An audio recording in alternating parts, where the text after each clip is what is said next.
Hello there, and as usual, I'm Aaron from LSG Gamers, and welcome! So today we're going to be talking about Asteroid Camouflage, camouflaging yourself as part of an asteroid. And you see it in many movies, you see it in Star Wars, you see it in Star Trek, them villains disguising themselves as part of the asteroid, or maybe even the good guys using it as a way of escaping. So this is the scene I showed you at the end of the last video, and I said there was a ship hidden somewhere on this asteroid, and it is actually here. I've called this ship the Tunnel Rat, and you'll see it very shortly why. This is the Mark 1 model. I soon replaced this after I had a lot of issues with it. You'll see actually how damaged it is from doing its job. So the basic idea is to drill in at the back, and then what you've drilled in, you make into a massive ore ball, and you stick it on the front, and you can basically use that to come out. So just imagine hundreds of these, or even like 5 or 6, just launching out of an asteroid and launching a surprise attack on a passing vessel. I think it'd be absolutely hilarious. Also, you could use that massive rock as a weapon in its own right. So this is the Mark II version of the Tunnel Rat, as I like to call it.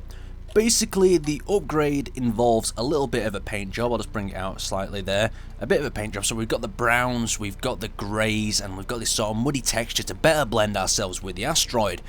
The actual cockpit relocation has been changed, so it's easy to pick up and drag the rock to actually blend it into the hole. And as you can see, as we get further and further away, there is a better ability to blend. So even the camouflage on the ship itself blends a lot better than the original that was just flat grey and managed to stand off the background. I mean, if you're simply glancing over this area like so, you're not even going to see the thing. So imagine that you're scanning the sectors, you're looking around, and you can barely even see it. Right, so let's move on to talking a bit more about the concept of this idea. So it basically revolves around the basic principles of a camouflage, tricking the human eye, or even making it believe that there's something there when there's nothing. So let's actually take a look. So the common conception is that lighting will affect the brightness and the visibility of the camouflage. We'll put this to the test.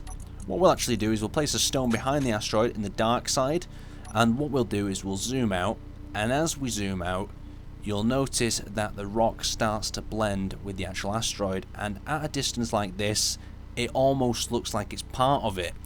Let's put it in the light and see if we actually get the same sort of result. So when it's actually put in the light, it'll start to cast shadows, and it may even be better defined, and it'll be proving the principle of light versus darkness. So I'm just going to place this over here.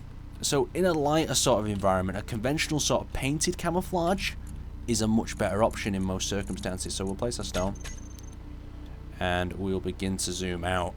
So you can already see how much that is standing out from the crowd. I mean, only at a distance like this, and this is almost twice the distance, it starts to blend in. And to me, that's not blended in at all. The shadow and everything's incorrect. It just doesn't look right at all. But for instance, if we moved our ship with a standard sort of camouflage into the exact same perspective, so let's grab this and we move this over the asteroid like so, and we place it so it casts the shadow in its shortest path, so something about there, and then we zoom on out, and you'll see how a natural sort of camouflage blends a lot better than an actual rock. So you see at this distance, the ship blends a lot better than the actual asteroid that's made out of the same material. So that is something that you might want to consider when you're in light and dark conditions. So in darker conditions, maybe you want to stick an asteroid rock, but in lighter conditions, you want to try something like this. But keep that in consideration when you're camouflaging your vessel. Right guys, so I'm going to actually test you, see how keen-eyed you are, see if you can actually spot the ship. So where is it? Where is it around this asteroid? I'm going to give you a few seconds to think it over. Which little crevice is it in? Is it in a crevice? Whereabouts is it? Is it that thing over there? Whereabouts is it? That is the question that I'm asking you. Well, if you guessed that asteroid or there, you're completely wrong, because it was right in front of the camera behind here. Right, let's move on to the next sequence. So another chance for you maybe to spot the ship. This time I have done something a little bit different with the camouflage job on it. So just take a look around. Do you see anything different around here? Okay, I'll give you time to think about it. Let's move in and see when you can probably see it So it's probably getting a lot clearer now. It's starting to get clearer, and there it is. So that's where the ship was.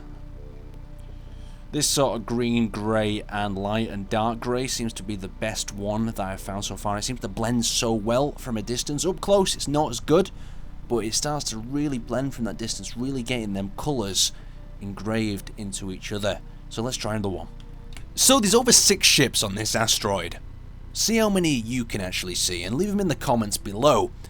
Also, if you think you're a rather good ship builder, how about signing up for the subscriber ship contest in the previous video? So thanks for watching, and I'll see you next time.